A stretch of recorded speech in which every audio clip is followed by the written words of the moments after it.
Hello guys and welcome back into a new brand video. In today's tutorial, I'm going to show you how to cancel a Microsoft 365 subscription. So make sure to watch the video to the end and follow these simple steps. So basically for this video, we are going to follow the support article Microsoft. And from here, we are going to learn how you can cancel the Microsoft subscription. So you can simply go to your manage subscription page or menu in your Microsoft account, and from there you will be able to cancel all your subscriptions.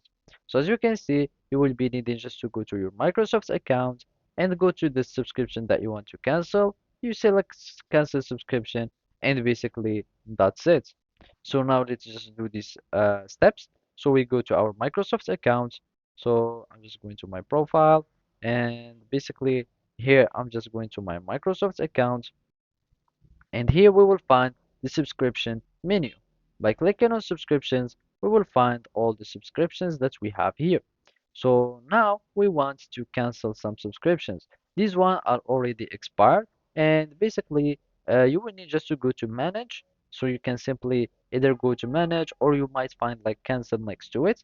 So if you go to manage, you will need just to click on the cancel subscription, and basically it will take you to confirm. So basically see the please review section at the top of the cancel page, so you can make sure that you're sure that you want to take this decision.